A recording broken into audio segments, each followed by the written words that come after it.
विभाजन हुआ तब बांग्लादेश में 27% हिंदू था। जबरन धर्म परिवर्तन कराया गया। अगर पड़ोस के देश में अपने सम्मान के साथ जी नहीं सकते, हमारी शरण लेकर आते हैं, तो हम क्या करेंगे? ये कानून में किसी की नागरिकता लेने की कोई प्रोविजन नहीं है। কাশ্মীরে ঘটে গেল এক এমন ঘটনা যা মানুষ স্বপ্নেও কল্পনা করেনি। প্রথম থেকেই এই জায়গাকে নিয়ে জাতি, বর্ণ, ধর্ম নির্বিশেষে সংঘাত লেগেই থাকত। কিন্তু এবার ভারত সরকারের উদ্যোগে এক এমন ঘটনা ঘটল যা সবাইকে চুপ করিয়ে দিল, বলা বাহুল্য নিস্তব্ধ করে দিল। আর এর সঙ্গে সম্পর্কিত এক প্রসিদ্ধ মন্দির যাকে নিয়ে মানুষের চিন্তা লেগেই থাকত। ঠিক কী ঘটেছে জানলে আপনারাও অবাক হবেন, যে ঘটনা প্রতিবেশী দেশগুলিকেও ভাবিয়ে তুলেছে।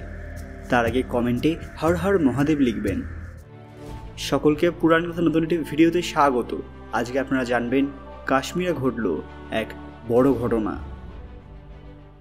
ভিডিওতে এগোনোর আগে সবাই কাইন্ডলি আমাদের চ্যানেলটি সাবস্ক্রাইব করে নেবেন। কাশ্মীরের অনন্তনাগে অবস্থিত যে মন্দিরের ওপর প্রথম থেকেই বিধর্মীদের আক্রোশ লেগেই থাকত, এখন সেই মন্দিরেই ঘটতে চলেছে এমন এক ঘটনা যা গোটা ভারতবাসীকে অবাক করে দিয়েছে। আপনারা জানলে অবাক হবেন যে এটা প্রাচীন সূর্য মন্দির। হ্যাঁ, ঠিক উড়িষ্যার কোণারকের মতো বিখ্যাত এক মন্দির। এর নাম মার্তণ্ড মন্দির। সিকান্দার শাহ মিরি নামের এক মুসলিম শাসক এই মন্দিরকে ভাঙা করিয়েছিলেন। এলাকার মানুষেরা এই মন্দিরকে শয়তানের গুহা বলে ডাকত। আপনারা ঠিকই শুনেছেন, এক সময়কার বিখ্যাত মন্দির মানুষের কাছে শয়তানের গুহা বলে আখ্যা পেয়েছিল। আজও আপনি গুগলে শয়তানের গুহা বলে সার্চ করলে সবার প্রথমে উঠে আসবে মার্তণ্ড মন্দিরের নাম। বলিউড অবধি তাদের সিনেমায় এই মন্দির সম্পর্কে অনেক বদনাম করেছে। মন্দিরের এর থেকে বড় অপমান আর কি হতে পারে? কিন্তু এবার যে ঘটনা ঘটল তা শুধু এই দেশের মানুষকে নয়, গোটা বিশ্বে আলোড়ন সৃষ্টি করেছে। ভারত সরকারের উদ্যোগে এই প্রাচীন সূর্য মন্দিরে প্রাণের সঞ্চার করা হবে। সরকার ঠিক করেছে যে অনন্তনাগে অবস্থিত মার্তণ্ড সূর্য মন্দিরের জন্য উদ্ধার কার্য করা হবে।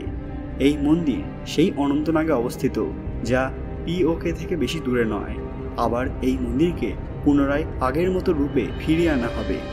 বলা হচ্ছে যে আগেকার সময়ে এই মন্দির এতটাই সুন্দর ছিল যে এর চর্চা শুধু ভারতে নয়, গোটা বিশ্বজুড়ে করা হতো।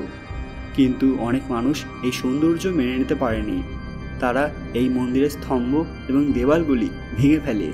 শত শত বছর ধরে হিন্দুদের প্রবেশ করতে দেওয়া হয়নি। মন্দিরকে বারংবার অপমান করা হয়েছে। কিন্তু এবারে এই মন্দিরকে দেখে বিধর্মী মানুষেরা আর কোনো কথা বলতে পারবে না। আপনারা জানলে অবাক হবেন যে ভারত সরকার কাশ্মীরে অবস্থিত বিভিন্ন প্রাচীন মন্দিরগুলিকে রক্ষা করা এবং সেগুলিকে পুনর্স্থাপিত করার দায়িত্ব নিয়েছে। উড়িষ্যার কোণারক এবং গুজরাটের মোঢেরা মন্দিরের মতো এই মন্দির ভগবান সূর্যের উদ্দেশ্যে সমর্পিত। পাকিস্তানের লোকেরা এই মন্দিরকে শয়তানের গুহা বলে বলে মজা নিতেন। কিন্তু এবার যে ঘটনা ঘটল তা দেখে সবাই নিস্তব্ধ হয়ে গেছে। মার্তণ্ড মন্দিরটি একটি মালভূমির ওপরে তৈরি করা হয়েছিল, যেখান থেকে সমগ্র কাশ্মীর উপত্যকাকে দেখা যায়। ধ্বংসাবশেষ সম্পর্কিত প্রত্নতাত্ত্বিক অনুসন্ধান থেকে বলা যেতে পারে এটি কাশ্মীরের স্থাপত্যের একটি চমৎকার নিদর্শন, যা গান্ধার, গুপ্ত এবং চৈনিক স্থাপত্যের রূপকে মিশ্রিত করেছিল। যে মন্দির একসময় গোটা বিশ্বজুড়ে নাম করেছিল, এতদিন সেই মন্দিরে যেতে মানুষকে দুবার ভাবতে হতো। প্রথমত সংঘর্ষের ভয়ে, দ্বিতীয়ত শয়তানের গুহা এই নামটির ভয়। কিন্তু এখন সেসব অতীত, বদলে যেতে চলেছে এই প্রাচীন মন্দিরের ভবিষ্যৎ। আবারও হিন্দুরা এখানে গিয়ে পূজা অর্চনা করতে পারবেন এমনটাই আশা করা যায়। আর ভগবান সূর্যের আরাধনা পুনরায় শুরু হবে। তো কেমন লাগলো আজকের এই সুন্দর খবরটি? ভালো লাগলে অবশ্যই লাইক করবেন এবং সমস্ত সূর্য ভক্তরা কমেন্ট বক্সে জয় সূর্যদেব, হর হর মহাদেব লিখতে ভুলবেন না। আরও এরকম দরকারি আপডেট পেতে পুরাণ কথা অফিসিয়াল চ্যানেলটি মনে করে সাবস্ক্রাইব করে নেবেন। আজকের ভিডিওটি যতটা সম্ভব শেয়ার করে সবাইকে জানার সুযোগ করে দেবেন। খুব তাড়াতাড়ি ফিরে আসবো নতুন একটি দরকারি ভিডিও নিয়ে। ততক্ষণ আপনারা এই ভিডিওগুলি দেখতে পারেন। ধন্যবাদ।